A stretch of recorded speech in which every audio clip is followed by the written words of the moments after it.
McClellan's army finally advanced on Richmond. His army reached within 15 miles of the city. His forces were divided between the north and south of Chickahominy River. On May 31st, the Confederate forces, under the command of Joseph Johnston, attacked the divided Union forces at Fair Oak, or Seven Pines as it was known.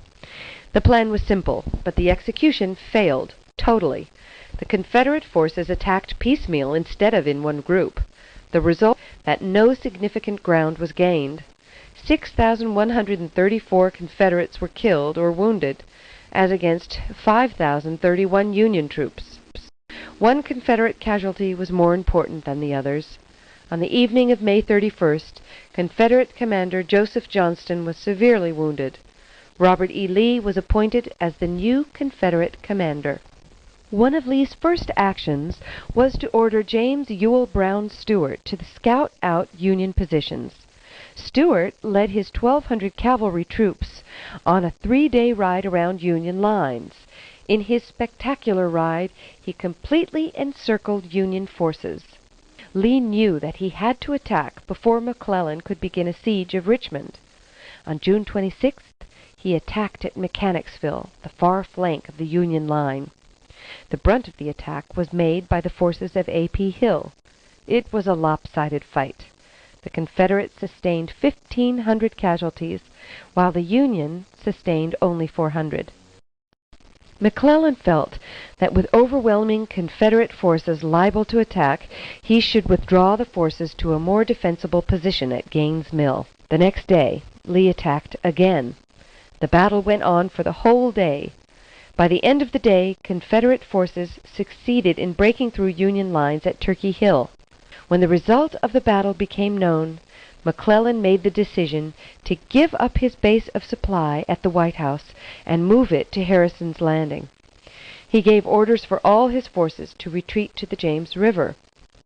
McClellan, even though his losses had been lower than the Confederate losses to date, was convinced that he had lost.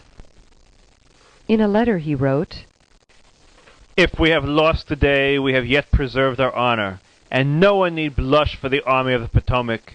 I have lost this battle because my force was too small. I again repeat that I am not responsible for this, and I say it with the earnestness of a general who feels in his heart the loss of every brave man who has been needlessly sacrificed today. I still hope to retrieve our fortunes, but to do this, the government must view the matter in the same earnest light that I do. You must send me a very large reinforcements, and send them at once. I shall draw back to this side of Chickahominy, and I think I can withdraw all our material.